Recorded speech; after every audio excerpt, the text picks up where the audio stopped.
Cinema అయిన మహా Maruti talkies cinema ముచ్చట్లకు స్వాగతం. నేను మిస్టర్ బీన్ మాట సూటిగా ఉంటుంది, మ్యాటర్ క్లియర్ గా ఉంటుంది. వీడియో టాకీస్ రాజా. ఇప్పుడు మ్యాటర్ లోకి వెళదాం. గత శుక్రవారం నుండి రెండు పేర్లు బాలీవుడ్ లో విపరీతంగా మారుమోగిపోతున్నాయి. ఆ పేరులో ఒక పేరు సల్మాన్ ఖాన్, రెండో పేరు బజరంగి భాయిజాన్. రంజాన్ కానుగ్గా బాలీవుడ్ సినిమా ప్రియుల ముందుకొచ్చిన బజరంగి భాయిజాన్ బాక్సాఫీస్ దగ్గర విజయ దుందువి మోగిస్తుంది. 3 రోజుల్లోనే 100 కోట్ల పైన వసూళ్లు సాధించి కొత్త రికార్డు సృష్టించింది. రికార్డ్స్ గట్రా రెగ్యులర్ మ్యాటర్స్ అయినా ఈ సినిమాకి సంబంధించి విశేషంగా వినిపిస్తున్న కామెంట్స్ కొన్ని ఉన్నాయి. అవేమిటి అంటే, ఈ cinema Salman Khan career best. ఇంతకు ముందు చూడని సల్మాన్ ఖాన్ ని ఈ సినిమాలో చూసాం అని ప్రముఖులు లేదు, సామాన్యమైన ప్రేక్షకులు లేదు, ప్రతి ఒక్కడు ఇవే మాట్లాడుతున్నారు. ఇలా మాట్లాడుతున్నప్పుడు సహజంగా ఎవరికైనా ఆసక్తి కలుగుతుంది. నిజంగా ఈ సినిమాలో ఏముంది తెలుసుకోవాలి అన్న ఆశ కలుగుతుంది. అలాంటి ఆశతోనే ఈ సినిమాని చూడటం జరిగింది. చూసిన తర్వాత బజరంగి భాయిజాన్ గురించి మాట్లాడకుండా ఉండడం చాలా కష్టం. సినిమాలో కట్టిపడేసే విశేషాలు ఎన్నో ఉన్నాయి. వాటన్నింటినీ మిగతా వాళ్ళతో పంచుకోకుండా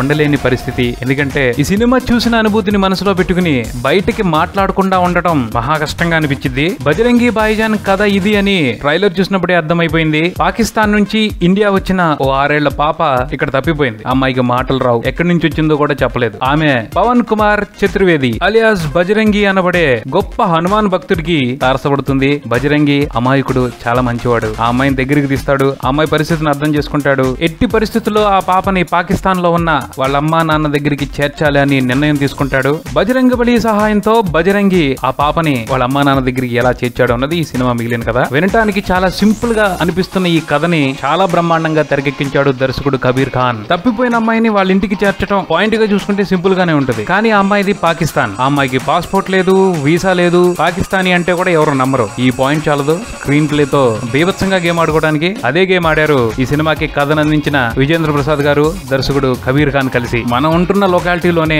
తిరణాల్లో పాప తప్పిపోతే ఇంటికి వస్తుందో రాదో కూడా చెప్పలేని పరిస్థితి. అలాంటిది పక్క దేశం, అది మన శత్రు దేశం. పాకిస్తాన్ లో ఉన్న అమ్మా నాన్న దగ్గరికి పాపం చేర్చడం అంటే ఎన్ని డిఫికల్టీస్ ఉంటాయి. వాటన్నింటినీ ఎదుర్కోవాలి అంటే మామూలు మనుషుల వల్ల కాదు, తప్పకుండా బాలీవుడ్ హీరోనే అయి ఉండాలి. ఇంతకు మునుపు చాలా సినిమాల్లో పాకిస్తాన్ ని ఓ చెడుగుడాడి తమకు కావలసిన పనులు చేసుకొచ్చిన హీరోలు ఉన్నారు. అలాంటి హీరోనే మన బజరంగి భాయిజాన్ కూడా అయ్యుంటే ఇప్పుడు మనం దాని గురించి మాట్లాడుకునే పరిస్థితి వచ్చేది కాదు. ఈ బజరంగి భాయిజాన్ అమాయకుడు, చాలా మంచివాడు. ఎంత మంచివాడు అంటే మన స్వాతి ముత్యం సినిమాలో కమల్ హాసన్ అంత మంచివాడు. అబద్ధం చెప్పడం అంటే ఇష్టం ఉండదు. ప్రాణం పోతుందన్నా సరే పద్ధతి తప్పడు, అసత్యం పలకడు. మరి ఇలాంటి మనిషి పాస్పోర్ట్ లేకుండా పాకిస్తాన్ వెళ్తే హారతిచ్చి ఆహ్వానం పలుకుతారు. వాళ్ళు అడుగడుగునా బోల్డని కష్టాలు పెడతారు. వాటన్నింటినీ కూడా సహనంతో ఎదుర్కొంటాడు. అన్రియలిస్టిక్ హీరోయిజంతో కాదు. అదే ఈ సినిమాకి అతిపెద్ద హైలైట్. సల్మాన్ ఖాన్ సినిమా నుండి ఊహించని అతి గొప్ప ట్రీట్. బజరంగి భాయిజాన్ సినిమాకి సంబంధించి 3 అంశాలని తప్పకుండా మాట్లాడుకుని తీరాలి. 1 సల్మాన్ ఖాన్ క్యారెక్టరైజేషన్, 2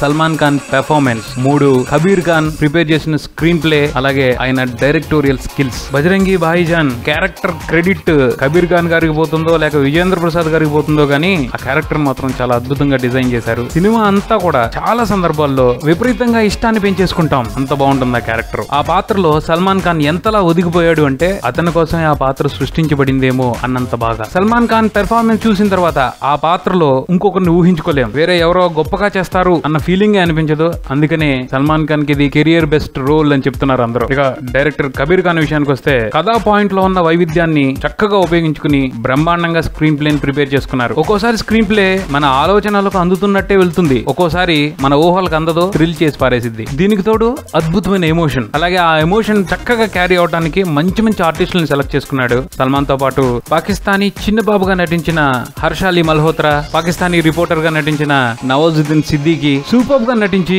దర్శకుడు చెప్పాలనుకుంటున్న ఎమోషన్ ని పర్ఫెక్ట్ గా ప్రేక్షకుల మనసుల్లోకి ఇంజెక్ట్ చేసి పారేశారు. 2-3 సందర్భాల్లో ఆపుకోలేం, కళ్ళంబడి నీళ్లు వచ్చేస్తాయి. సల్మాన్ ఖాన్ సినిమాలో నవ్వి కళ్ళలో నీళ్లు తెచ్చుకున్న సందర్భాలు చాలా ఉన్నాయి. కానీ మొదటిసారి ఒక అద్భుతమైన ఫీలింగ్ తో కళ్ళలో నీళ్లు తెచ్చుకుంటారు. ముఖ్యంగా ఇంటర్వల్ బ్యాంక్ ముందల వచ్చే ఒక ఫైట్ ఎపిసోడ్ ఉంటుంది. అందులో సల్మాన్ ఖాన్ పెర్ఫార్మెన్స్ కి హ్యాట్స్ ఆఫ్ చెప్పకుండా ఉండలేం. అలాగే క్లైమాక్స్ ని కబీర్ ఖాన్ ఫ్యాంటాస్టిక్ గా పిక్చరైజ్ చేశారు. ఆ అనుభూతి సినిమా బయటకు వచ్చేసిన తర్వాత కూడా కాసేపు హంట్ చేయకుండా వదిలిపెట్టదు. ఓవరాల్ గా చూసుకుంటే బజరంగి భాయిజాన్ రూపంలో సల్మాన్ ఖాన్ చాలా మంచి సినిమా బాలీవుడ్ ప్రేక్షకులకు ఇచ్చారు. అవకాశం ఉంటే ఈ సినిమాని ఎట్టి పరిస్థితుల్లో మిస్ అవ్వద్దు, తప్పకుండా చూడాల్సిన సినిమానే. విజేంద్ర ప్రసాద్ గారు మంచి కథ అందించారు. ఈ కథ తెలుగులో కూడా వర్కౌట్ అవుద్ది సరిగ్గా తీస్తే. చూడాలి మరి బజరంగి భాయిజాన్ సృష్టిస్తున్న సంచలనాన్ని చూసి ఏ తెలుగు హీరోకైనా ఈ సినిమా తీయాలన్న మనసు పుడుతుందేమో. ఇది బుల్టన్, మరో బుల్టన్తో మళ్ళీ కలుద్దాం. Subscribe and keep watching Maruthi Talkies. For me Mr Bean Talkies Raja. Thank you.